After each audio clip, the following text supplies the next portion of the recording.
What's up, YouTube? It's your girl T, back in T's corner. There's my man Tut and some Kool-Aid.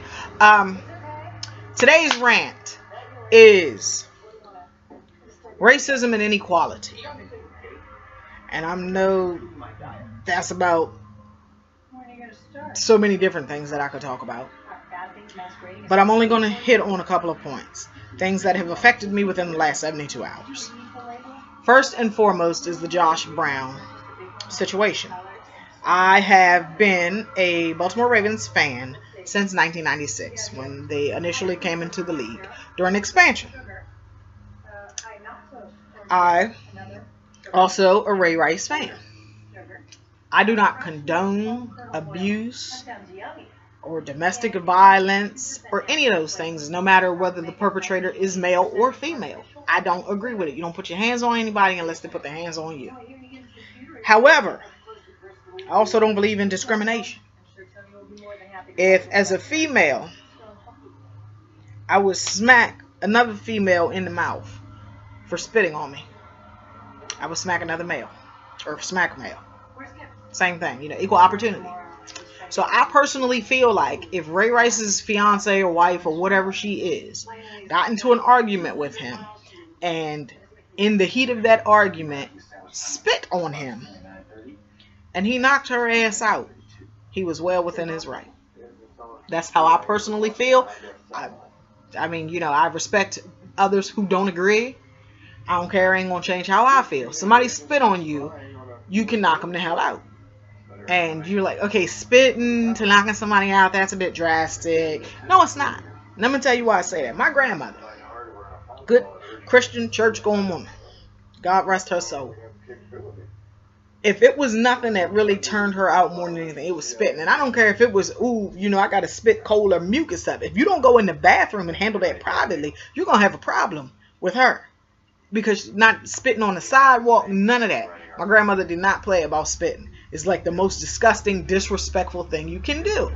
So to spit on someone, oh yeah, you're going to catch one. So I don't blame him. And he apologized and he made it known, all of that. The NFL knew about it long before TMZ, made videos public. And I feel like he was blackballed and railroaded. I can't even talk, excuse me. By the NFL and the media. And I feel that mostly it was because he's black. Because as a Baltimore Ravens fan, it is my job to hate the Pittsburgh Steelers. And I do my job well. And I hate y'all. Everybody except Jerome the Bus Bettis. But the rest of y'all, I hate y'all. But how many times has Ben Roethlisberger been accused of rape?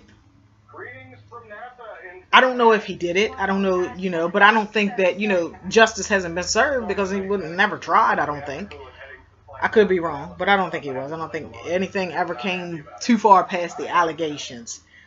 And they didn't have enough to go forward or whatever. I don't know. But I think that for as many times as Big Ben has been accused of rape, maybe it should have been looked into further. Not saying that he was guilty, because I understand that people see dollar signs when they see athletes, and they know that people take rape really seriously because it is a serious thing. And that's why women, men, boys, and girls, no one should falsely accuse anyone of rape, because it is such a serious, volatile, heinous crime against humanity.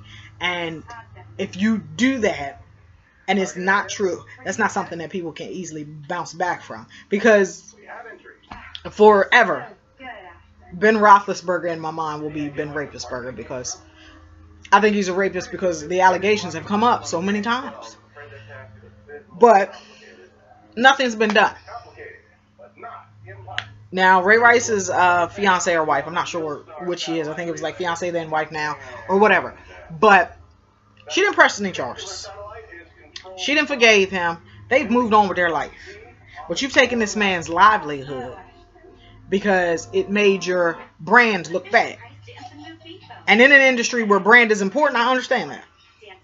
But so many other things have made your brand look bad that you are glossing over. So we jump up a couple years to right now. Over this past week, it's been reported that Josh Brown of the New York Giants domestically abuses his wife. And I say domestically abuses because it's an ongoing thing. It's not something that just happened just at once. It wasn't an isolated incident. It wasn't an altercation that got out of hand. It is, he beats his wife's ass regularly. There was a report that during the Pro Bowl, they were staying at the Pro Bowl hotel, and NFL security had to protect her from him because he was trying to assault her. Which means to me that the NFL has known about this long before it's been made public. Because if your own security personnel had to intervene, then you already knew about it. Did they blackball him? No. Is he not working? No. Has he been dragged through the media? No. You know what? They're seeking counseling for him, praying for him, and suspended him for, what, one game? Couldn't play in England yesterday. Punishment should fit the crime. Same crime, same punishment. Ray Rice put his hands on a female. Domestic violence situation. Ray Rice no longer has a career. So why are we even talking about Josh Brown? Because the same thing should have happened. He put his hands on a woman. Domestic violence situation. He should no longer have a career. Yes, we prayed for Ray Rice because, I mean, you know, anybody who acts out in anger and puts their hands on somebody is in the wrong. However, in my opinion, Ray Rice did not do that. Ray Rice defended himself against someone who spit on him, and that is different to me. I ain't speaking for nobody else. I'm speaking for T. And to me, he didn't do anything wrong. Now, granted, being stronger than her and being an athlete, he could have shook her, he could have pushed her, he could have spit back on her. He didn't necessarily have to knock her out, but it's one of them spur of the moment. You spit on me? You know, it's one of those type of things where, unfortunately, she caught one. But if you routinely do this, yes, you need counseling. You definitely need counseling. You definitely need prayer. You also need to be treated in the same manner as anyone else who is charged with the same crime. So, I feel that is an injustice. It's a racial inequality in the media, in business, in this country, and in the NFL. And I'm disappointed. And I don't spend very much money with y'all anyway. I only buy Ravens gear and go to an occasional game. So you're not getting a boatload of money from me. But it is so easy to not spend any because NFL merchandise and game tickets are expensive as shit. And I can keep my money. So it's not really hard for me not to give the NFL my money. So that's how I feel about that. Now, the next thing is a little closer to home, and a lot of you who see this may not relate to that. And that is that in my community, I live in Easton, Maryland, for those who don't know. It's, we were voted the 8th best small town in the whole United States of America. So we are like a little more citified version of Mayberry, if you will. And we're located, you know, about an hour and a half from D.C., an hour and a half from Baltimore, so not too far from anything. But the mentality in this area on the eastern shore of Maryland is a little different. And I've lived here since I was a year old. And I'm going to actually be honest about my age so that you understand what I'm trying to say. I've lived in Maryland since 1981, on and off.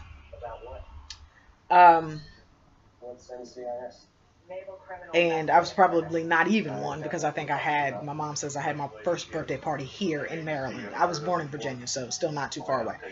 But anyway, so I've lived here on and off since 1981. And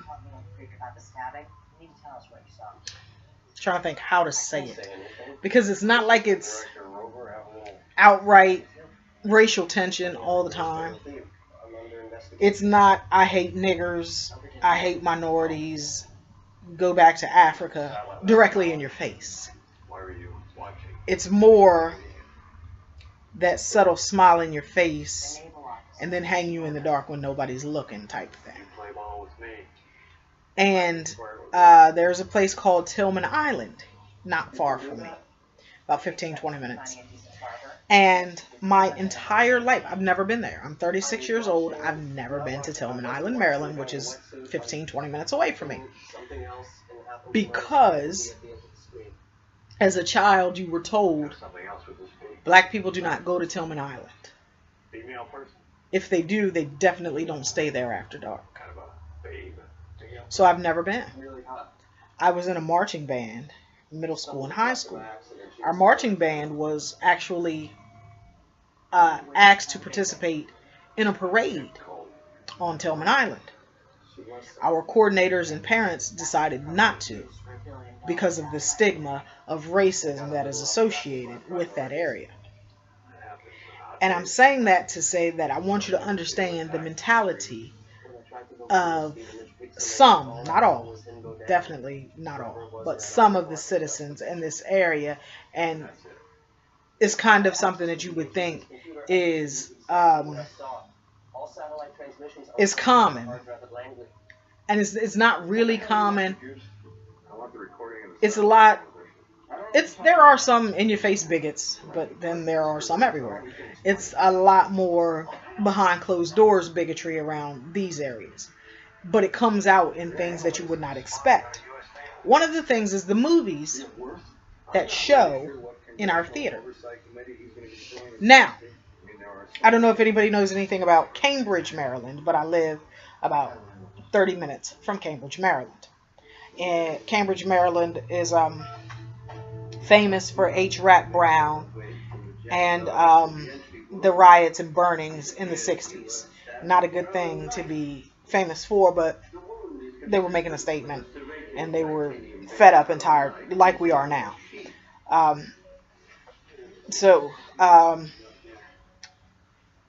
In Cambridge, Maryland, there's more of an African American community. It's more prominent there than it is here. And it's a different county. So that's Dorchester County. I live in Talbot. But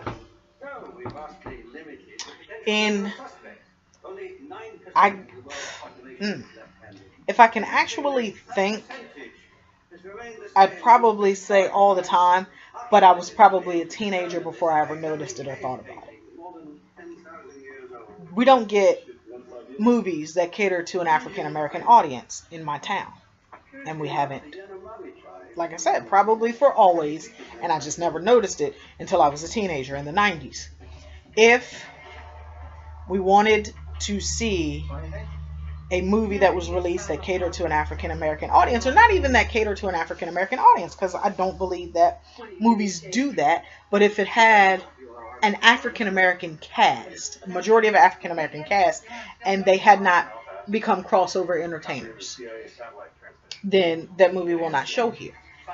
So, in 2016, if I wanted to go to the movie theaters to see a movie with a black star in my own town, just drive down the street, then that star would have to be Denzel Washington, Will Smith, or Tyler Perry. And Tyler Perry just made the crossover last year. But those are the only three. As you notice, no females. And only three of the many different and talented African Americans in the entertainment industry. That is all you're going to get at Easton Premier Cinemas. However, if you go to Cambridge, which is Cambridge Premier Cinemas, every movie that drops, you'll see. So I could have gone to Cambridge, or I could have driven an hour to Annapolis, or an hour and a half to Baltimore, an hour and a half to DC to see Birth of a Nation. But I couldn't get in my car and drive 5 minutes down the street because they won't show something like that. And it's been that way for a while, and it's really unacceptable. And it's not that African Americans don't go to the movies around here. We do. If you brought the movies here, we'd spend the money to see them. But you don't bring them here. So my question is, do you honestly think that they won't make money? Or do you not want us in your audience? The most amazing thing to happen was that Straight Out of Compton did come here. You could go right downtown and see it. Shocked me. I wasn't even expecting to see it there. And so everyone was like, oh, I'm going to see Straight Out of Compton. I was like, all right, where y'all going? It's here. What? Shocked me. Completely caught me off guard because I never expected them to get that movie here. And they did. And I went to see Boo yesterday. Boo, Medea's Halloween. Absolutely great movie, hysterical, had a blast. But it really upset me that I could go and see Boo this weekend, but I could not go and see Birth of a Nation last weekend in my own hometown. So, to Premier Cinemas, Easton, Talbot County, Premier Cinemas, Cambridge, Dorchester County, owned by the same people, same company. Why don't you get the same movies? That's my question. I have my own theories. I'd like to be wrong, but 9 times out of 10 I'm not. But I would like to see a change.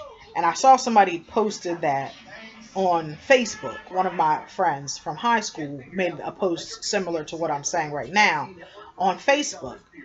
But the problem is, the only people who are going to see that are your friends and family, because you didn't tag them in it. You know, it's not being brought to the attention of the theater.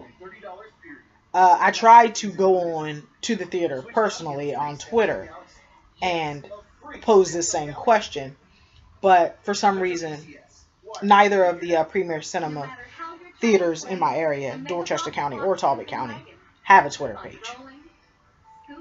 So I figured I'd put it here. I'd tag them in the video, and maybe someone who sees this video will actually take it that next step further and be like, hey, did you see this? Somebody said this about your theater. Or maybe somebody looking up something for Premier Cinemas may actually find it and it get into the hands of the right people. But I want to tell you that African Americans in this country are not animals. We are not beasts. We are not nuisances. We are not problems. We are all not criminals. You know, a lot of us are educated, hardworking people, just like the Caucasians in this area. And you know what? When we want to unwind and have a good time, we don't want to drive an hour.